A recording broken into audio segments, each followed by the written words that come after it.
Ephesians 6:13 says, "Therefore take up the full armor of God, so that you will be able to resist in the evil day, and having done everything, to stand firm. Stand firm, therefore." Over and over, he's telling us to stand, to stand.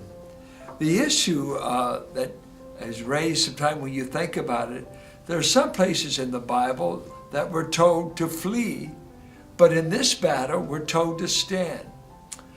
Listen to some of the things we're to flee.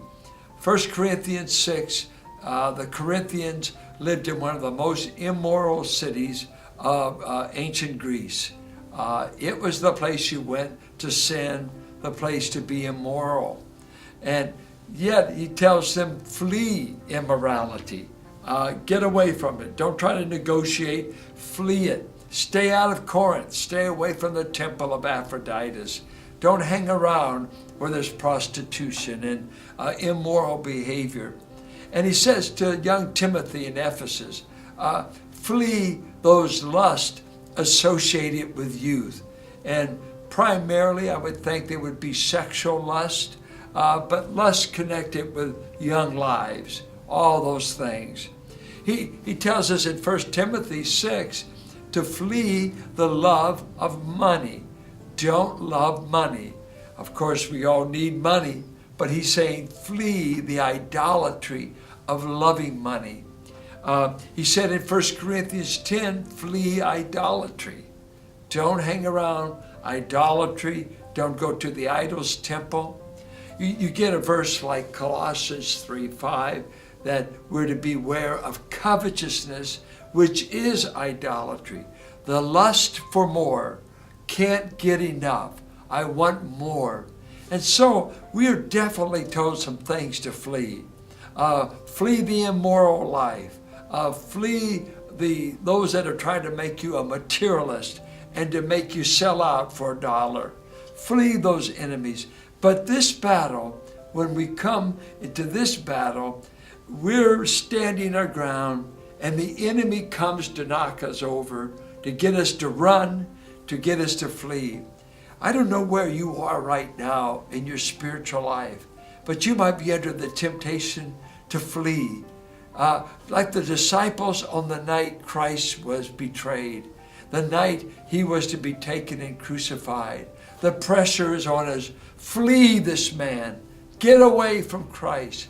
Don't be identified with this suffering. Don't be identified with this cause. Flee. Get out of town. Go back to Galilee. God is saying, I don't want you to run when the lion roars. Stand firm. Be vigilant. Be alert. This battle is not won by running. We must stand. What about that Sunday school class? What about that hard place of serving? What about that difficult marriage? That the enemy might be saying, what you need to do is flee it. Leave those children. Leave this wife that you're having difficult times with. God's answer is stand. Wait on God. Let God deliver. Even if you're living with an unsaved husband, 1 Peter 3 says, live a godly life. Show submission to God. Who knows but what this may convert your husband? It's easy to want to bail out and run from this battle, but there's no victory in it. We'll only be wounded.